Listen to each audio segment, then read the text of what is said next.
చాలా మంది కన్ఫ్యూజ్ అయ్యేది ఏంటంటే డొమైన్ అనమాట. ఏ డొమైన్ సెలెక్ట్ చేసుకోవాలో కరెక్ట్‌గా తెలీదు. సో, ఈరోజు మనం కరెక్ట్‌గా మీ యొక్క ఇంట్రెస్ట్ బట్టి ఎలా మనం డొమైన్ సెలెక్ట్ చేసుకోవాలో చూద్దాం. సో, మాక్సిమం చాలా మంది ఏం చేస్తారంటే డొమైన్ సెలెక్ట్ చేసేటప్పుడు వాళ్ళకి ఫ్రెండ్స్ చెప్పారని చెప్పి, లేకపోతే ట్రెండింగ్‌లో ఉందని చెప్పి, లేకపోతే స్కోప్ ఉందని చెప్పి ఇలా చేస్తారనమాట.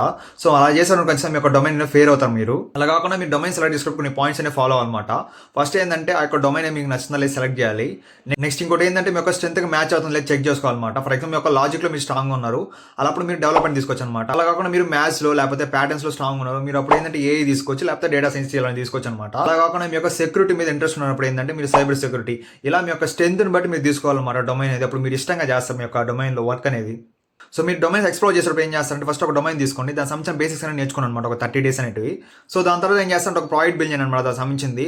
సో మీరు ఎప్పుడైతే చేస్తున్నారో మీకు నచ్చినప్పుడు ఏంటంటే మీరు దాన్ని కంటిన్యూ అవ్వండి. అలా నచ్చకపోతే మీరు ఏం చేస్తారంటే నెక్స్ట్ ఇంకో డొమైన్ షిఫ్ట్ అవ్వండి. అలా మీ యొక్క ఇంట్రెస్ట్ అనేది తెలుసుకుంటారు మీరు. సో లాస్ట్కి ఏంటంటే రిగ్రెట్ కాకూడదు అనమాట, ఈ డొమైన్ నేను చెక్ చేయలేదని చెప్పి. సో ఇలాంటి యూస్ఫుల్ కంటెంట్ కోసం మనకున్న ఫాలోని అలాగే మీ ఫ్రెండ్స్ ఎవరైనా డొమైన్ సెలెక్ట్ చేసిన కన్ఫ్యూజన్గా ఉంటే వాళ్ళకి ఈ రీల్ షేర్ చేయండి. మనం రేపు కలుద్దాం.